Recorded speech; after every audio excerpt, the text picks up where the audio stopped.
అందరికీ నమస్కారం.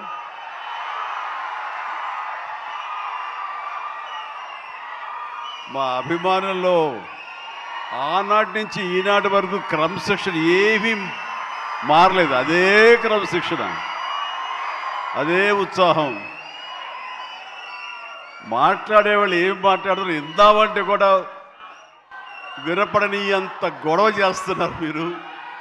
మీ ఉత్సాహానికి, మీ ప్రోత్సాహానికి మరొకసారి అందరికీ పేరు పేరున నా అభిమానులకు నేను స్వాగతం పలుకుతూ, మీ ఉత్సాహం మమ్మల్ని ఇంత వాణి చేసింది, మా రామ్ చరణ్ ఇంత వాణి చేసింది. సో ముఖ్యంగా మీ అందరికీ నా స్వాగతం పలుకుతూ, ఈ రోజున ఇక్కడికి నేను ఒక అతిథిగా వచ్చిన, ముఖ్యంగా ఒక సీనియర్ నటుడిగా, ఈ సినిమా మీద ప్యాషన్ ఉన్నటువంటి ఒక వ్యక్తిగా, ఈ రోజున ఈ సినిమా ఇంత పెద్ద హిట్ చేసినందుకు ప్రతి ఒక్కరికి యూనిట్తో పాటు నేను కూడా ధన్యవాదాలు తెలియజెప్పాలని వచ్చాను.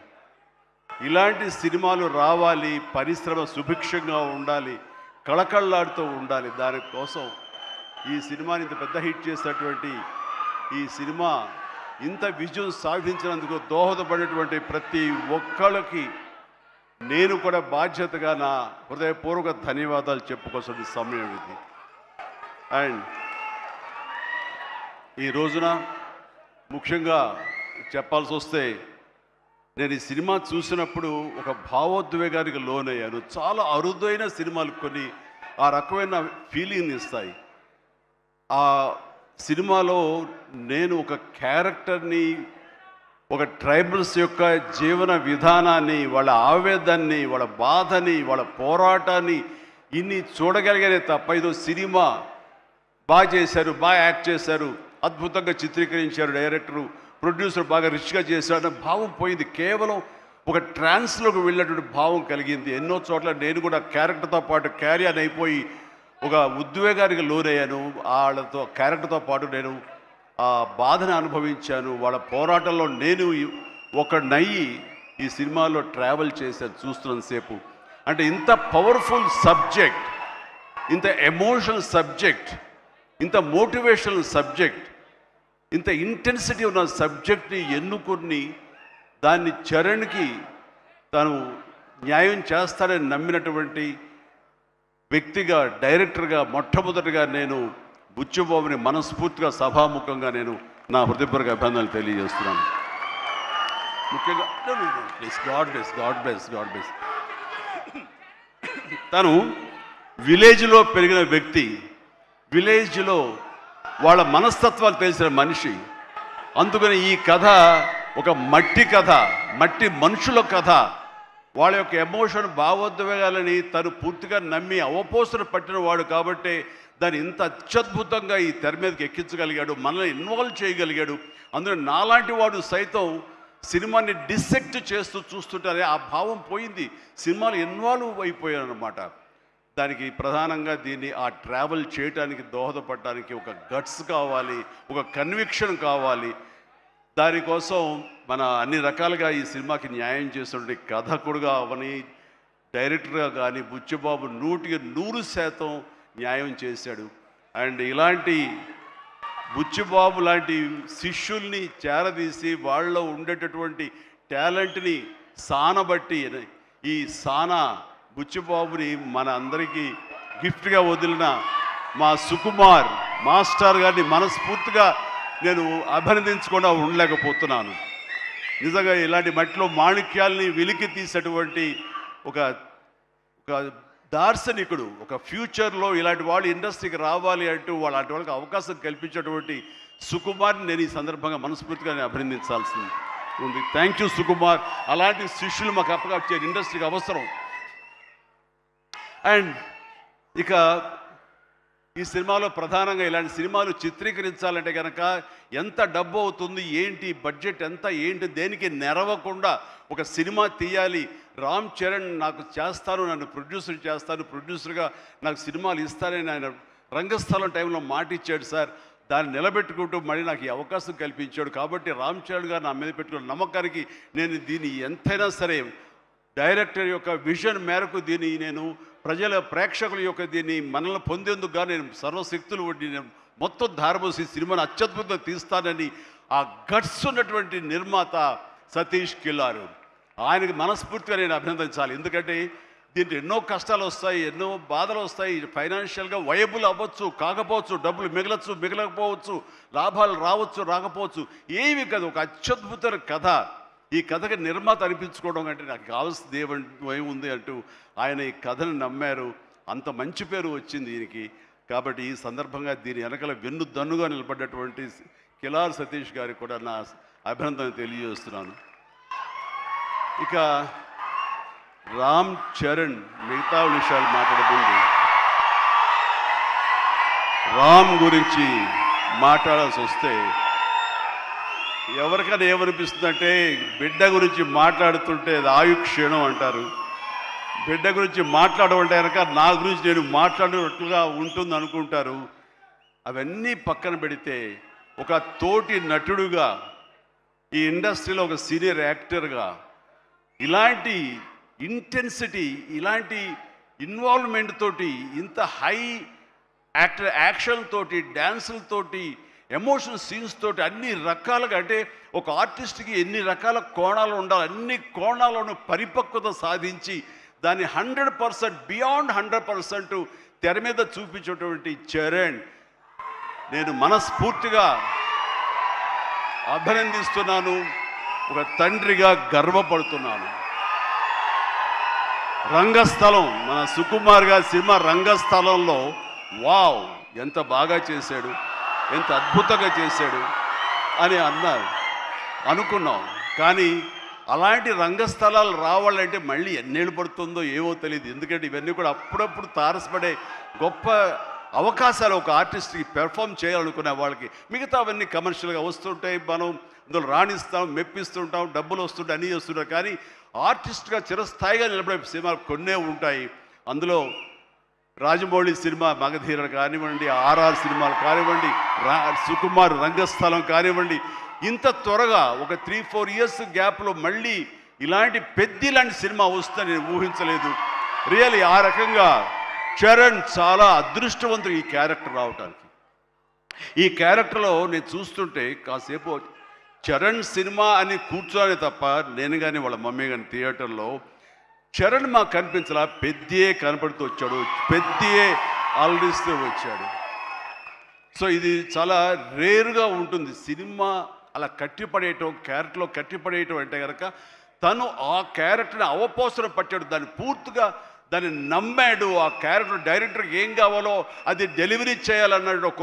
ఒకే ఒక సంకల్పంతో ఉండకపోతే, అంత కఠోరంగా దాన్ని నమ్మి వెళ్ళకపోతే అతను ఖచ్చితంగా ఇందులో ఇంత సక్సెస్ అయ్యేవాడు కాదు. ఇంతమంది చేత ఇలా శభాష్ అనిపించుకునేవాడు కాదు.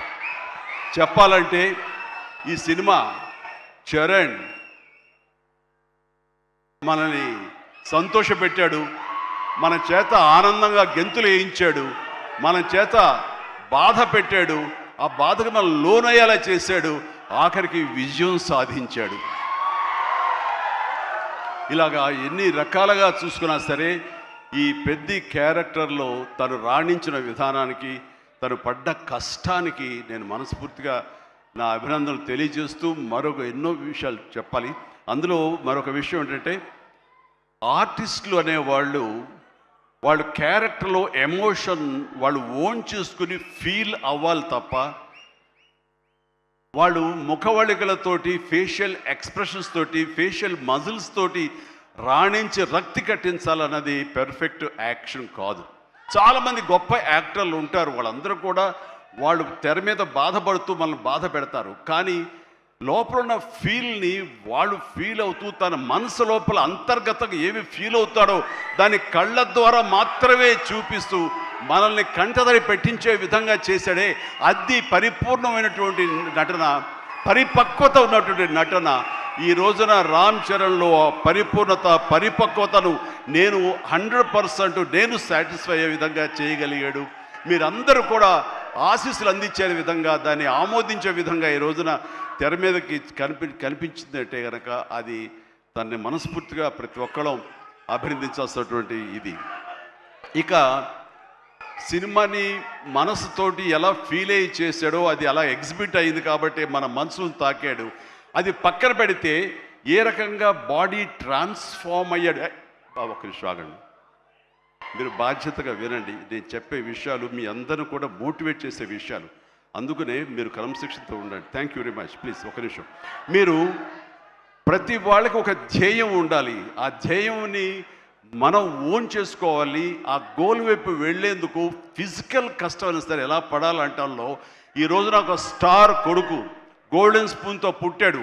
చరణ్కి అవసరం లేదు, డైరెక్టర్ ఏం చెప్పాడు అది మెకానికల్గా చేసి వెళ్ళిపోతే ఇదే సినిమా ఇదే హిట్ అవుతుంది, ఇంతే అవుతుందేమో తెలియదు, కానీ దాన్ని మించి అయ్యింది, బియాండ్ 100% అయ్యింది అంటే కనుక చరణ్ వన్ మ్యాన్ షో అంటున్నాడు. అన్న మీరందరి చేత నేషనల్ అవార్డు వస్తుంది, నేషనల్ అవార్డు విన్నింగ్ పెర్ఫార్మెన్స్ అంటున్నారంటే అవార్డు రానివ్వండి రాకపోనివ్వండి అది పెద్ద సమస్య కాదు. ఈ రోజున రంగస్థలాన్ని కూడా రావాలని నాతో సుకుమార్ గారు ఎన్నోసార్లు అన్నారు. ఇది అవార్డు విన్నింగ్ పెర్ఫార్మెన్స్ అని అంత బాగా చేశాడు మన చరణ్ అంటే అవార్డు రావాల్సిన అవసరం లేదు. అవార్డు రావడం ఎన్నో దారులు ఉంటాయి, రావచ్చు రాకపోవచ్చు, బట్ ప్రజల మనుషుల్లో ఎంత అత్యుత్తమ నటన ఇచ్చాడు అన్నారే, దాని మించిన అవార్డు ఇంకోటి ఉండదు అనేది నేను ప్రగాఢంగా నమ్మిన విషయం. కాబట్టి చరణ్ వాళ్ళందరూ ఒక way of expression award winning performance అంటుంటే కనుక థ్యాంక్ యూ సో మచ్ అనుకోవాలి. కానీ ఈ సినిమాలో తన బాడీగా ట్రాన్స్ఫార్మ్ అయ్యింది. నేను ఎవ్రీ డే ఇంట్లో చూసేవాడిని.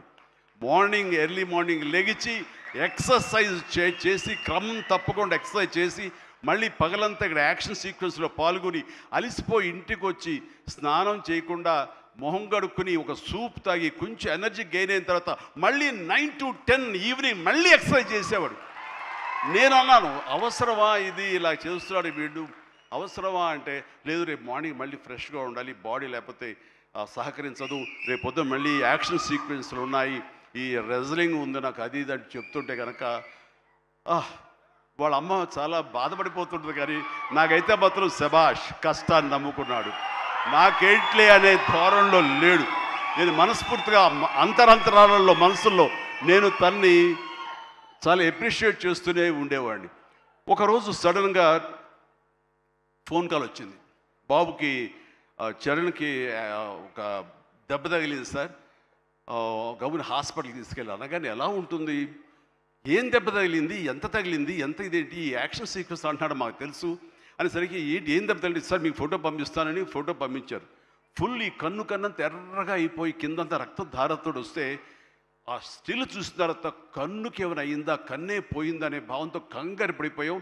వాళ్ళ అమ్మకి చూపించకూడదా అని చెప్పేసి ఏంటంటే ఇది బాబు హాస్పిటల్ చిన్న ట్రీట్మెంట్ అంట, ఏదో చిన్న ఇదంట అని అన్నానే. కానీ ఆ డాక్టర్ మన సుధాకర్ ప్రసాద్ గారు, ఆయన కాస్మెటిక్ సర్జన్, ఆయన చూసి ఆయనతో మాట్లాడిన తర్వాత చాలా అదృష్టం అండి, కన్ను గుడ్డు పోవాల్సింది పోకుండా ఐబ్రోకి కింద నుండి బోన్ దగ్గర అవతల ఒక డ్రెస్లర్ ఒక గుండు వచ్చి హిట్ చేసింది, అది కట్ అయింది కిందంతా, అంతే తప్ప ఇంకేం కాలేదు, అవి నేను ఎలాంటి ఇబ్బంది లేకుండా నేను స్టిచెస్ చేస్తున్నాను అని చెప్పేసి అంటున్నాడు. ఒక 7-8 పడ్డాయి ఫీచర్స్. ఆ తర్వాత అన్న తర్వాత ఒక సై ఆఫ్ రిలీఫ్ అమ్మాయి అప్పుడు చెప్పిన వాళ్ళ అమ్మకి పెద్ద ప్రమాదం ఏం కాదని చెప్పేసి. సో అలాంటివి ఉన్నప్పుడు అంత కష్టం తీసుకుంటున్నప్పుడు నేను బాధపడే కంటే కూడా సంతోషపడ్డాను ఎస్ అని. ఇలాగా ఇది జరుగుతున్నప్పుడు నాకు ఒక పాత ఇన్సిడెంట్ ఒకటి గుర్తుకొచ్చింది. గూండా సినిమా, అది 1983 ఎండ్లో అనుకుంటా, బహుశా నాకు ఇంకా అప్పుడు చరణ్ పుట్టలేదు, మరి కడుపులో పడ్డాడేమో తెలియదు నాకు, ఆ సినిమా టైమింగ్ అది తెలీదు. ఆ సినిమాలో ఒక ట్రైన్ కింద నేను హ్యాంగ్ అవుతూ ఆ రాడ్డు పట్టుకుని క్రాల్ అవుతూ పాకుతూ వెళుతూ ఉంటే రన్నింగ్ ట్రైన్లో ఒక 30-35 కిలోమీటర్ స్పీడ్లో వెళ్తుంటే కెమెరాలు 4 పక్కల ఫిక్స్ చేసేసారు. అలా చేసుకుంటూ వెళ్ళిన తర్వాత అక్కడ మా నాన్నగారు ఉన్నారు. ఆయన అప్పుడప్పుడు నా షూటింగ్స్కి వస్తుండేవారు రాజమండ్రి అటు వెళ్ళినప్పుడు. ఆయన చూసిన తర్వాత ఎందుకో కడుతారు, డూపో లోపల పడుకుంటాడేమో అనుకుంటే నేనే పడుకునేసరికి నాన్న కంగారు పడ్డారు. ఒక 2 కిలోమీటర్ల తర్వాత బండి ఆగింది. అక్కడి నుంచి మళ్ళీ తిరిగి వెనక్కి వచ్చేసరికి నాన్న కంగారుగా, ఇంత కష్టం పడాలా నువ్వు, ఇలా చెయ్యాలా, ఇలాంటి షార్ట్గా డూప్లు ఉంటారు కదా, నువ్వెందుకు వెళ్ళాలి, ట్రైన్ కింద నువ్వు దూరటం ఏంటి, వెళ్ళటం ఏంటి, ఒక 3 ఇంచెస్ కిందకి వెళ్తే కంకర్రాళ్ళు తగులుతుంటాయి కదా, ఏమైపోతావు అని చెప్పేసరికి, నాన్న ఇలాంటి చేయకపోతే కనుక మరి నా అభిమానులు ఎలాగా ఆనందపడతారు, వాళ్ళని అలరించడం కోసం నేను చెయ్యాలి, మీరు ఇలాంటివి చెప్పి నన్ను డిసప్పాయింట్ చేయకండి, మీకు తెలియదు ఊరుకోండి, ఏం పర్లేదు, ఏం కాదు, అన్ని రకం జాగ్రత్తగా ఉన్నాం కదా అంటే, ఇప్పుడున్నంత సేఫ్టీ హార్నెస్లు కానీ సేఫ్టీ ప్రికాషన్స్ కానీ ఆ రోజులు లేవు. మన చేతి బలంతో హ్యాంగ్ అవుతూ వెళ్ళాలి. అండ్ అది చూసిన తర్వాత నాన్న ఒక మాట అన్నారు, రేపు పొద్దున ఇప్పుడు అమ్మాయి కడుపుతో ఉంది, అది అమ్మాయి పుడతారు అబ్బాయి పుడతారు మాకైతే తెలియదు, కానీ వాడు అబ్బాయి అయితే కనుక వాడు రేపు పొద్దున సినిమాలోకి వస్తే కనుక వాడు స్టార్ అయితే, వాడు ఇలాంటి కష్టాలు పడితే, ఇలాంటి దెబ్బలే తింటే నా బాధ ఏంటో నీకు అప్పుడు తెలిసి వస్తుందిరా అని చెప్పి నాన్న అన్నప్పుడు లేదు. ఈ కంటి మీద దెబ్బ తగిలింది, మణికట్టు ఫ్రాక్చర్ అయ్యింది అని అన్నప్పుడు నాకు మా నాన్నగారు గుర్తుకొచ్చారు. ఆయన ఆ రోజే అన్నారు, ఆయన నోటి వాక్యం, ఆయన నోటి ఇది, ఆయన బాధతోటి ఉద్వేగంతో అన్నా సరే, ఈ రోజున నా బిడ్డ కష్టానికి ప్రతీక. ఏది ఈజీగా రాదు, nothing is short cut, nothing comes, అడ్డదారులు ఏది రాదు, కష్టపడితేనే వస్తుంది. ఎస్, అలా కష్టపడ్డాడు. ఈ సినిమాకి అంత మన్నలను పొందారు మీరందరి చేత. ఈ రోజున పెద్దియే అనిపించుకుంటున్నాడు, రామ్ చరణ్ కాదు అనేలాగా ఉంది అంటే కనుక అది చాలు. ఆ బిడ్డకు ఆశీస్సులు మీ అందరి నుంచి. ఇలాగే ఉంటాం మేము. ఎప్పుడు కష్టపడ్డ ఒకటే నమ్ముకున్నాము, కష్టపడతాం తప్ప ఏది షార్ట్ కట్లో కావాలని కోరుకోవు, ఒళ్ళు వంచి పనిచేస్తాం. ఈ రోజుకి అదే. ఈ రోజు కూడా చిరంజీవి గారు మీరేంటి 2 పూటలు ఇంకా ఎక్సర్సైజ్ చేస్తారంటే, అవకాశం ఉంటే 2 పూటలే చేస్తాను, బట్ ఒక పూట మాత్రం చాలా ఖచ్చితంగా చేస్తాను. ఇద్దరం జిమ్లో ఒకరిని పోటీ పడుతుంటాం అనమాట. మరి సరదాగా పర్సనల్ విషయాలు మీతో నేను షేర్ చేసుకోవడం ఆనందంగా ఉంది. అండ్ చరణ్ ఈ సినిమాలో తను నటించలేదు, జీవించాడు. అందుకనే ఇక చిరంజీవి కాదు, తను చరణ్ జీవి అని మీ నుంచి వచ్చిన మాట ఇది.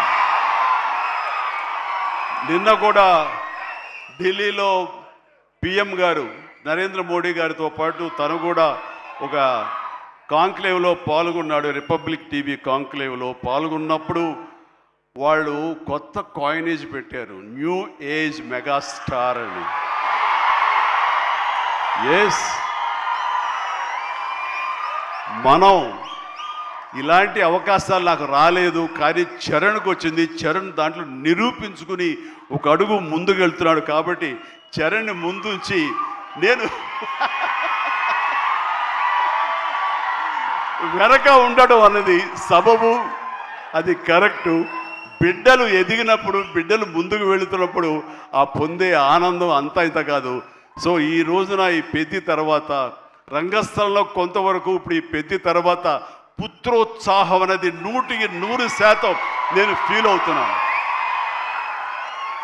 అండ్ ఎవరో అన్నట్లుగా మరి బిడ్డ పైకి వచ్చాడు, బిడ్డ ఫుల్ ఫిడ్గా చేస్తాడు కదా, ఇంకా మీరు చెయ్యాలంటే ఆ విషయం మాత్రం ఎస్ చెయ్యాలి. నేను అంటాను, ఇప్పుడు పని చేయటం డబ్బు కోసమో లేకపోతే ఇంకోటి కోసమో లేకపోతే ఇంకా మీరు ఆర్టిస్ట్గా పేరు సంపాదించుకోవడం కోసం కాదు.